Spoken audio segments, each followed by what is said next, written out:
Muscovite is hands down my favourite nation to play in Europa Universalis 4 when I'm really looking for that guilty pleasure. I love to crush the Novgorods, drive the Tatars away, and ensure that everybody in Scandinavia speaks Finnish. So we're all delighted to know that Muscovite gets quite a lot of attention with their new mission tree in the 1.25 update. Of course, in addition to the generics, they have a couple of lines, one going towards conquering westwards, and one a bit more eastward. Let's start with the west. There is the Invade Novgorod mission, which is a prerequisite to the conquest of Novgorod. So previously Muscovite would be praying that they get the mission to subjugate the Novgorodians.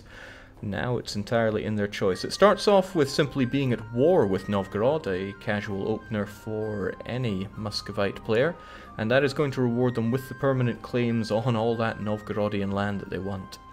With that, they are of course going to chew it up, and by eating it all up they will finish the Conquer Novgorod mission and buff Novgorod that bit more when it's under their command. On top of that, they then consolidate Russia, which means ensuring that all that Russia region is under their control, and that is going to strengthen the historically rather poor provinces that they have. And that's going to give them a very meaty mission, a lot of these concentrating on taking huge swathes of land.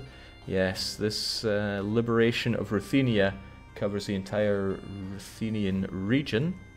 As such, it's actually going to reduce the autonomy they have of that newly conquered land and give them a whole bunch more claims for other areas that they're going to expand into with their missions, including Finland. So they're going to have to go toe-to-toe against the winner in Scandinavia to liberate those poor Finns, take them under their guidance, under their wing.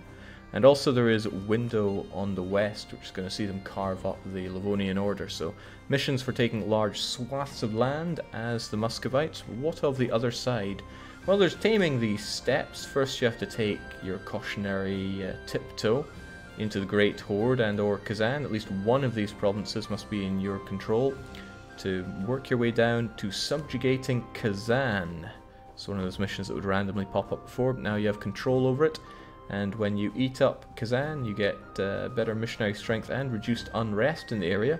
Again, even after you fulfill these, you can choose when to take your rewards. Once Kazan is down, there's then claiming the steppes. Poor Great Horde there is going to be carved up as part of this mission, and with them done and dusted, plenty of rewards and permanent claims on other regions to take over, including the subjugation of the Crimeans, the colonization of Western Siberia, and indeed consolidation of the steppes in total. So no Tatar is spared from the Muscovite missions.